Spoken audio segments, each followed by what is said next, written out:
Hello मेरे प्यारे बच्चों, आपका हमारे इस क्लास 11th की केमिस्ट्री क्लास में स्वागत है। देखिए, ये हिंदी मीडियम की केमिस्ट्री क्लास है और ये हमारा जो लेसन चल रहा है, इस लेसन का ये सेकंड लेक्चर है। ये जो हमारा लेसन है, रासायनिक बंधन तथा आणविक संरचना, यानी रासायनिक बंधन क्या होते हैं, रासायनिक बंधन यानी जो एटम्स होते हैं वो आपस में किस प्रकार बनते हैं, जिन्हें रासायनिक बंधन कहा जाता है। और फिर इनके आणविक संरचना किस प्रकार से होती है, यानी अणु का निर्माण अगर हुआ है तो किस प्रकार से हुआ है, इस लेसन में इसके बारे में पढ़ा जाता है। तो आज के इस लेक्चर्स में हम देखने वाले हैं संयोजकता का इलेक्ट्रॉनिक सिद्धांत क्या है, इसको हम ठीक से जानने वाले हैं। इससे पहले हम कुछ ऐसी बातें हैं जो इसमें हम चर्चा करने वाले हैं जिसको आपको जानना बहुत आवश्यक है, तो वीडियो के अंत तक बने रहिएगा। चलिए क्लास शुरुआत करते हैं। सबसे पहले इस लेक्चर्स में हम देखेंगे संयोजी कोष क्या होते हैं तथा संयोजी इलेक्ट्रॉन्स किसे कहते हैं। तो सबसे पहले इनके बारे में हम चर्चा करेंगे। देखो, वैलेंस इलेक्ट्रॉन्स या संयोजी कोष की अगर हम बात करें तो संयोजी कोष या बैलेंस इलेक्ट्रॉन उसे बोलते हैं संयोजी कोष। कोष है ना, सेल है। तो जैसे मान लीजिए हमारा ये Na है, Na, इसका एटॉमिक नंबर 11 होता है, इसका इलेक्ट्रॉनिक कॉन्फ़िगरेशन 281 होगा। ये K है, ये L है, ये M है। आप जानते हैं सोडियम का इलेक्ट्रॉनिक विन्यास अगर करेंगे आप तो 281 होगा। तो अब जो आउटर सेल्स होता है, जो बाह्य कोष होता है, उस कोष को हम संयोजी कोष बोलते हैं। क्यों को संयोजी कोष बोलते हैं? क्योंकि कोई भी रासायनिक संयोग अगर होता है तो जो बाहर वाला कोष होता है वही रासायनिक संयोजन में यानी रासायनिक अभिक्रिया में भाग लेता है। भाई, आप जानते हैं कि जितने भी एटम्स होते हैं वो सब अपने बाहर वाले कोष में 8 इलेक्ट्रॉन पूरा करने का चक्कर सेट करते रहते हैं, यानी हमेशा जो है अपने ऑक्टेट को कंप्लीट करना चाहते हैं।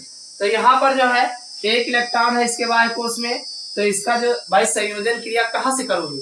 भाई जो किनारे होगा वही तो संयोग करेगा।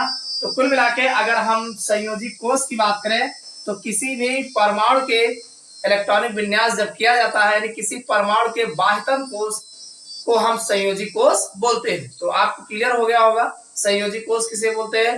किसी परमाणु के बाह्यतम कोष को संयोजी कोष बोलते हैं तथा उसमें उपस्थित इलेक्ट्रॉनों की जो संख्या होती है वो संयोजी इलेक्ट्रॉन्स कहे जाते हैं। तो इतना क्लियर हो गया होगा।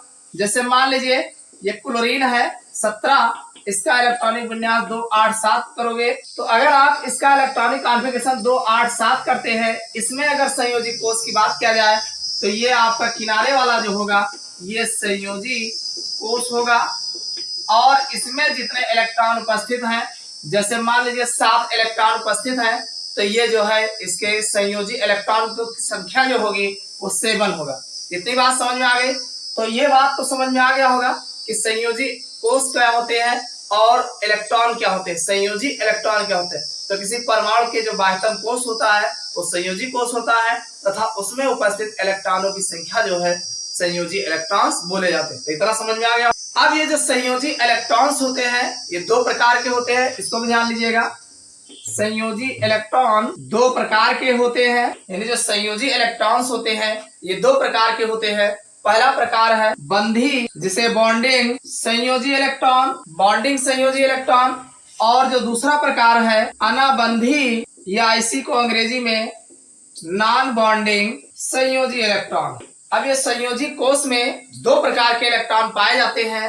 एक तो होता है बंधी बॉन्डिंग संयोजी इलेक्ट्रॉन और दूसरा जो होता है अनाबंधी या नॉन बॉन्डिंग संयोजी इलेक्ट्रॉन। अब ये बंधी संयोजी इलेक्ट्रॉन यानी बॉन्डिंग संयोजी इलेक्ट्रॉन और नॉन बॉन्डिंग संयोजी इलेक्ट्रॉन यानी अनाबंधी संयोजी इलेक्ट्रॉन किसे आप कहोगे, कैसे पहचानोगे? भाई सीधी सी बात है, आपने इलेक्ट्रॉनिक विन्यास किया है 287, क्लोरीन का इलेक्ट्रॉनिक कॉन्फ़िगरेशन आपने किया है 287, तो बाह्य कोष में 7 इलेक्ट्रॉन है, तो बाह्य कोष संयोजी कोष है और इसमें 7 इलेक्ट्रॉन है तो संयोजी इलेक्ट्रॉन्स है। अब समस्या ये है कि इस संयोजी इलेक्ट्रॉन जो 7 आपको दिख रहा है ये सब बंधी वाले हैं कि अनाबंधी वाले हैं कि दोनों हैं, इसको कैसे आप जानोगे? देखो, एक चीज जाने रहिएगा कि जो संयोजन क्रिया में भाग लेंगे यानी जो बॉन्ड बनाने में पार्टिसिपेट, मान लीजिए 7 इलेक्ट्रॉन्स हैं तो 7 इलेक्ट्रॉन्स में जितने इलेक्ट्रॉन्स बॉन्ड बनाने में भाग लेते हैं उन्हीं को हम बंधी इलेक्ट्रॉन्स बोलते हैं। बाकी जो इलेक्ट्रॉन्स बच जाते हैं, जो बंध बनाने में भाग नहीं लेते हैं, वो आपके अनाबंधीय इलेक्ट्रॉन्स बोले जाते हैं या नॉन बॉन्डिंग इलेक्ट्रॉन्स बोले जाते हैं। तो कैसे आप पहचानोगे कि कितना बंध बनाने में भाग ले रहा है और कौन नहीं ले रहा? तो इसको जानने के लिए आप कार्बन का एग्जाम्पल ले सकते हैं। जैसे मान लीजिए कार्बन है, कार्बन का 6 होता है। अगर इसका हम एसपीडीएफ में इलेक्ट्रॉनिक कॉन्फ़िगरेशन करते हैं तो 1s square 2s square 2p 2 होगा, भाई 2 2 4 2 6 हो गया।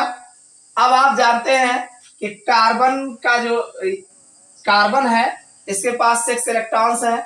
पहले कोष में 2 इलेक्ट्रॉन्स हैं और दूसरे में 4 है, तो 4 इलेक्ट्रॉन्स की इसके पास कमी है। तो भाई ये 4 इलेक्ट्रॉन्स की कमी है, तो ये कार्बन जो है 4 लोगों से जो है भाई इसके बाहर वाले कोष में 4 इलेक्ट्रॉन है, 2 2 4, तो चारों इलेक्ट्रॉन्स जो है बंध बनाने में भाग लेंगे, तो ये 4 इलेक्ट्रॉन्स के बंधीय इलेक्ट्रॉन्स होंगे। और इसको अगर आप ऐसे करें तो 2 और 4 होगा, तो ये बाह्य कोष जो होगा संयोजी कोष होगा, और इसमें जो इलेक्ट्रॉन्स है संयोजी इलेक्ट्रॉन्स हैं, और ये सब के सब जो है बंध बनाने में भाग लेंगे। तो इसीलिए ये जो है सब के सब बॉन्डिंग इलेक्ट्रॉन्स होंगे, इसमें कोई नॉन बॉन्डिंग इलेक्ट्रॉन्स नहीं है।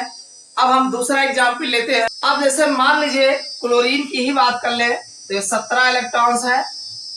अब अगर मान लीजिए 2 क्लोरीन आपस में संयोग कर रहे हैं, जैसे एक क्लोरीन ये है हमारा, भाई 17 का इलेक्ट्रॉनिक कॉन्फ़िगरेशन करोगे 2 8 7 होगा। एक क्लोरीन एटम ये है और दूसरा क्लोरीन एटम ये है, और आपको पता है कि इसके आउटर शेल्स में 7 इलेक्ट्रॉन्स हैं, एक इलेक्ट्रॉन की कमी है, तो 7 इलेक्ट्रॉन्स होगा 1 2 3 4 5 6 7। और इस वाले क्लोरीन की अगर हम बात करें तो 1 2 3 4 5 6 7। तो आप देख रहे हैं कि 2 अलग अलग क्लोरीन एटम आपस में सहसंयोजी बंध द्वारा जुड़े हुए हैं। तो अब इनके बंध बनाने में आप देख रहे हैं कि इसको अगर आप ढकते हैं तो इसका भी 8 हो जाएगा, 2 2 4 2 6 2 8, और इसका भी।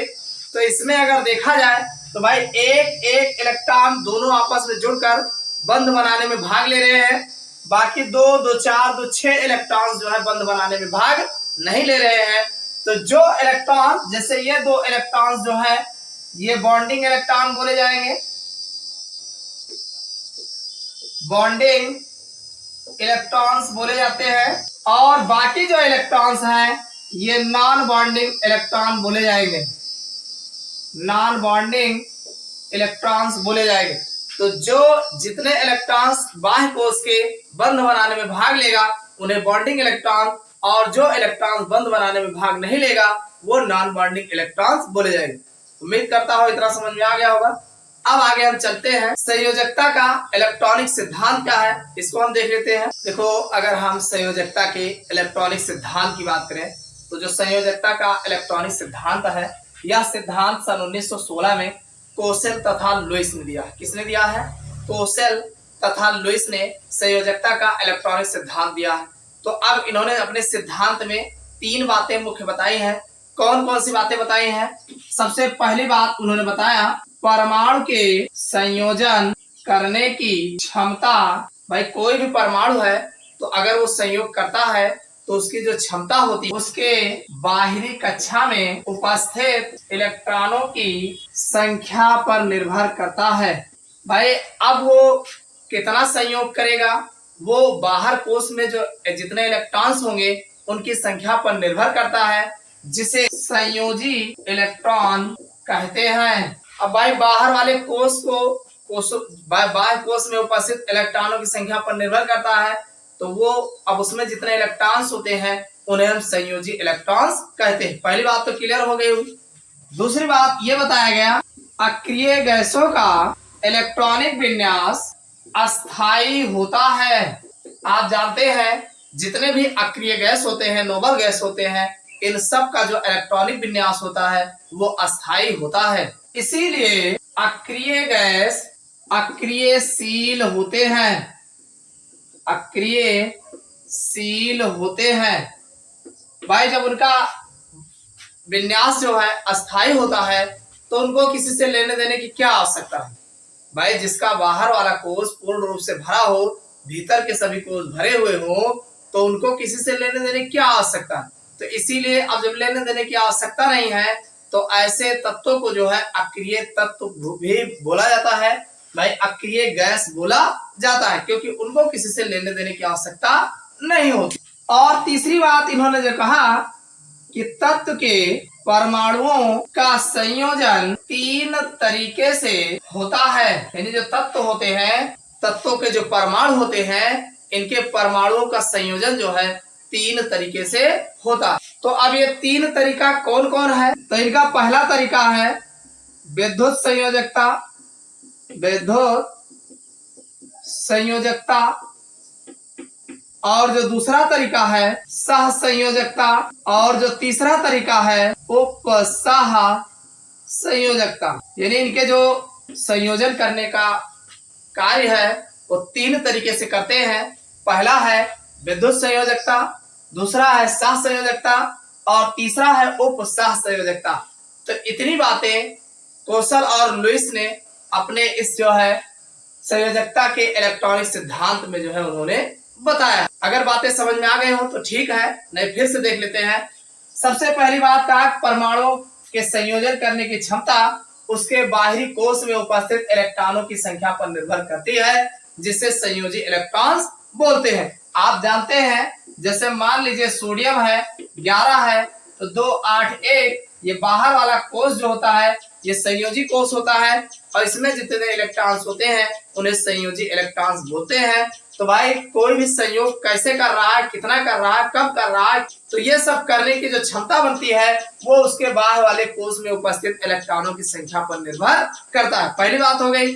और दूसरी बात उन्होंने कहा कि अक्रिय गैसों का इलेक्ट्रॉनिक विन्यास अस्थायी होता है, इसलिए अक्रिय गैस अक्रियशील होते हैं। आप जानते हैं जैसे मान लीजिए, देखिए अगर हम नियान की बात करें तो नियान का 10 होता है, नियान का परमाणु क्रमांक 10 होता है, इसका इलेक्ट्रॉनिक विन्यास 2 8। तो अब इनके आउटर सेल्स में 8 इलेक्ट्रॉन पहले में मौजूद है, यह अक्रिय गैस है तो इनके आउटर सेल्स में 8 इलेक्ट्रॉन पहले से ही मौजूद है, तो इनको अब किसी से लेने देने की क्या आवश्यकता है, तो इसीलिए ये अक्रिय बोले जाते हैं। इसी तरीके से अगर हम आर्गन की बात कर ले 18 तो 2 8 8, तो इनमें भी आप देख रहे हैं कि आउटर सेल्स में 8 इलेक्ट्रॉन है, तो इसलिए अब इनको भी किसी से लेने देने की आवश्यकता नहीं है। तो जितने भी नोबल गैसेस होते हैं हीलियम को छोड़ करके बाकी जितने भी परमाणु होते हैं इन सब के आउटर सेल्स में 8 इलेक्ट्रॉन होते हैं, जिससे उन्हें अब किसी से लेने देने की आवश्यकता नहीं होती, इसीलिए ये अक्रियशील होते हैं। दूसरी बात क्लियर हो गई। तीसरी बात इन्होंने कहा कि जो तत्वों का परमाणुओं का जो तत्वों के परमाणु होते हैं इनका संयोजन 3 तरीके से होता है। पहला तरीका है विद्युत संयोजकता, दूसरा है सह संयोजकता और तीसरा है उपसह संयोजकता। तो ये तीनों तरीकों के बारे में हम आगे पढ़ने वाले हैं। इस छोटे से लेक्चर्स में बस इतना ही। अगले लेक्चर्स में हम विद्युत संयोजकता या विद्युत बंध क्या होते हैं इनके बारे में हम डिटेल से जानेंगे। तो अगर इतना समझ में आया हो तो वीडियो को लाइक अवश्य करिएगा और चैनल पर अगर नया आए हो तो सब्सक्राइब कर लेना।